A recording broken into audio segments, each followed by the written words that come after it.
C'est pourquoi aussi Dieu l'a souverainement élevé et lui a donné le nom qui est au-dessus de tout nom, afin qu'au nom de Jésus, tout genou fléchit dans les cieux, sur la terre et sous la terre, et toute langue confesse que Jésus-Christ est Seigneur à la gloire de Dieu le Père. Philippiens chapitre 2, versets 9 à 11. C'est par cet élément que nous introduisons cette série sur la puissance du nom de Jésus. Pendant 4 enseignements au moins, nous vous parlerons de la puissance, de l'autorité que dégage le nom de Jésus-Christ. Et aujourd'hui, je viens te parler de Jésus, le nom qui sauve. Jésus, le nom qui sauve.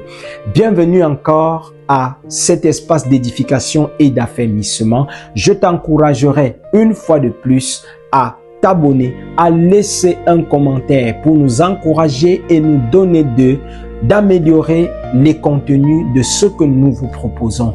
Installons-nous bien et que le Seigneur t'accorde la grâce de recevoir cette parole, qu'elle puisse te combler, qu'elle puisse t'édifier véritablement, aiguiser ta foi et te donner d'être un disciple accompli. Soyez bénis.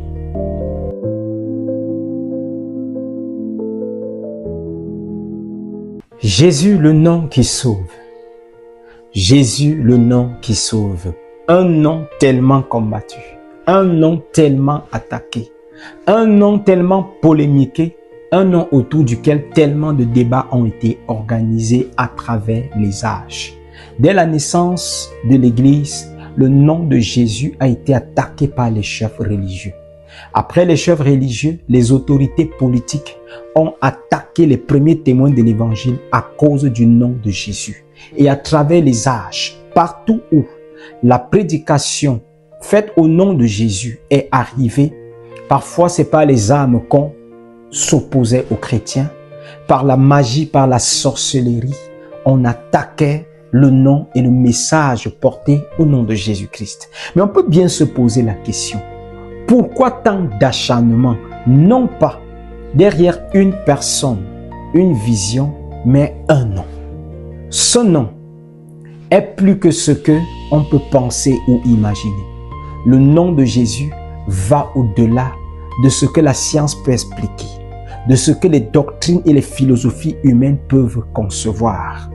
En interrogeant les Écritures, nous voyons dès le début de l'Évangile, en Matthieu chapitre 1er, verset 21, lorsque l'ange vient à Joseph pour le rassurer de ce que l'enfant que Marie porte est véritablement de Dieu, il lui dira: elle enfantera un fils et tu lui donneras le nom de Jésus ou de Yehoshua en hébreu. Le nom Yehoshua littéralement veut dire Yahvé est salut ou l'Éternel sauve. Le nom de Jésus originellement signifie que l'Éternel s'est fait homme et est descendu parmi nous pour nous accorder le salut. D'où l'autre nom qu'il a porté, Emmanuel, qui veut dire Dieu avec nous. Mais si l'Éternel est avec nous, ce n'est pas pour nous observer, souffrir, ce n'est pas pour voir combien l'ennemi nous manipule, combien les hommes par leur philosophie, les hommes par leur tradition nous oppressent et nous tiennent dans la captivité, mais c'est bel et bien pour nous délivrer. Le nom de Jésus a été donné pour être la substance à partir de laquelle le salut de l'humanité est conçu. Et ce salut a été concrétisé à la croix.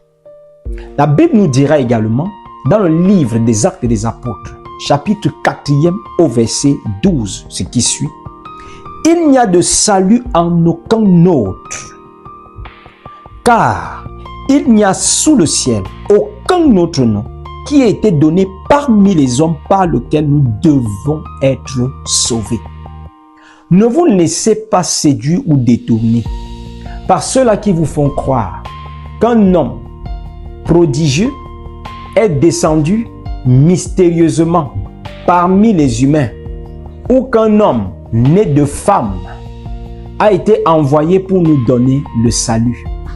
Le seul nom par lequel nous parvenons à la félicité éternelle et saisissons la brèche tendue par l'Éternel c'est le nom de Jésus-Christ. Des philosophes se sont succédés à travers l'histoire, mais leur discours n'a apporté le salut à personne. Des hommes politiques se sont levés, mais leur idéologie n'a apporté le salut à personne. Bien au contraire, on a connu des hommes dont l'idéologie a entraîné l'humanité vers le chaos. On a connu également des idées qui, au lieu de construire, ont plutôt détruit, ont décimé et ont divisé même des familles. Mais le nom de Jésus nous a été donné afin que nous ayons le salut, afin que nous ne soyons plus sous l'emprise ou sous l'influence de l'ennemi et de ses suppôts. Je me souviens de ce papa qui avait déclaré que sa famille servira Jésus-Christ et qu'aucun de ses enfants ne se perdra. Il est arrivé que l'ennemi cherche à détourner un de ses enfants en l'introduisant dans un cercle vicieux. Mais au moment où il fallait que ce dernier s'engage à appartenir à ce cercle, une parole lui est venue à l'esprit. C'était simplement le nom de Jésus. Il s'est exclamé: Jésus, qu'est-ce que je suis en train de faire? Et une fois retourné, il a réalisé qu'en fait, son père à lui avait déclaré que sa maison est à Jésus, que sa famille est à Jésus, que ses descendants sont à Jésus. Parce que ce dernier a proclamé le nom de Jésus sur sa famille, l'ennemi n'a pas pu détourner un salut. Et je saisis cette occasion pour dire à quelqu'un, le nom de Jésus a été donné pour que ta famille soit sauvée. C'est pourquoi il est dit dans Actes des Apôtres chapitre 16 au verset 31, crois au Seigneur Jésus et tu seras sauvé, toi et ta famille. Le célèbre théologien Augustin d'Hippone, qu'on appellera plus tard Saint Augustin, a été dans sa jeunesse un homme qui a vécu dans un désordre, se livrant aux plaisirs et aux passions de la jeunesse. Mais sa mère Monique ne se lassait jamais de prier et d'invoquer le nom de Jésus sur la vie de son enfant en disant « Mon fils servira Jésus-Christ ». Jusqu'au jour après avoir écouté un message proclamé au nom de Jésus, il a décidé de renoncer à la mondanité pour embrasser le chemin de l'évangile et est devenu aujourd'hui une référence en termes de foi. Vous comprenez que le nom de Jésus n'est pas une décoration. Ce n'est pas un nom comme Patrick. Ce n'est pas un nom comme André. Ce n'est pas un nom comme Barthélemy. Le nom de Jésus a une puissance, a la capacité de sauver et de délivrer de l'enfer. Voilà pourquoi, dès les premières heures de l'évangile, les souverains sacrificateurs se sont acharnés contre les premiers témoins, les apôtres particulièrement. Et dans le livre des Actes des Apôtres, au chapitre 5, ils peuvent dire, nous vous avons défendu expressément de parler en ce nom-là. Ils n'ont pas dit, nous vous avons défendu de parler de la philosophie ou de l'idéologie de Jésus, mais de parler du nom de Jésus. Parce que le nom de Jésus avait déjà tellement délivré les personnes de l'enfer, délivré les personnes du péché, délivré les personnes de la religion. Le nom de Jésus te sauve de la religion. Le nom de Jésus te sauve des manipulations ésotériques et sataniques. Le nom de Jésus t'ouvre les portes que les humains ne peuvent pas t'ouvrir. C'est pourquoi il est dit qu'à la seule mention de ce nom, tout genou fléchit. Dans les cieux, sur la terre, même les anges fléchissent aux genoux devant le nom de Jésus. Les humains, même ceux qui ne l'aiment pas, fléchissent aux genoux devant le nom de Jésus parce que c'est le seul nom qui a été donné pour notre salut. Le nom de Jésus-Christ est le socle sur lequel est bâtie notre foi. Nous croyons au nom de Jésus et c'est parce que nous croyons au nom de Jésus que nous parvenons au salut. Lorsque le Saint-Esprit est descendu sur les apôtres et que Pierre a proclamé l'évangile dans Actes des Apôtres chapitre 2, les cœurs ont été touchés et il lui pose la question, hommes frères, que devons-nous faire? Il leur dit, repentez-vous, croyez et faites-vous baptiser au nom de Jésus-Christ. En réalité, c'est le nom de Jésus qui donne un sens à votre baptême. C'est le nom de Jésus qui donne un sens à votre engagement à cheminer avec le Seigneur. C'est le nom de Jésus seul qui peut vous délivrer de tout ce qui vous tourmente, de tout ce qui vous trouble et vous empêche de mener la vie que le Seigneur a préparée pour vous. Beaucoup sont dans la captivité parce qu'ils n'ont pas encore fait l'expérience de confesser ce nom. Beaucoup sont tenus dans les taux de la religion parce qu'ils n'ont pas encore fait l'expérience de confesser le nom de Jésus-Christ. Saul de Tarse était dans la religion, mais dès lors qu'il a rencontré Jésus et qu'il a confessé ce nom, tout a basculé dans sa vie.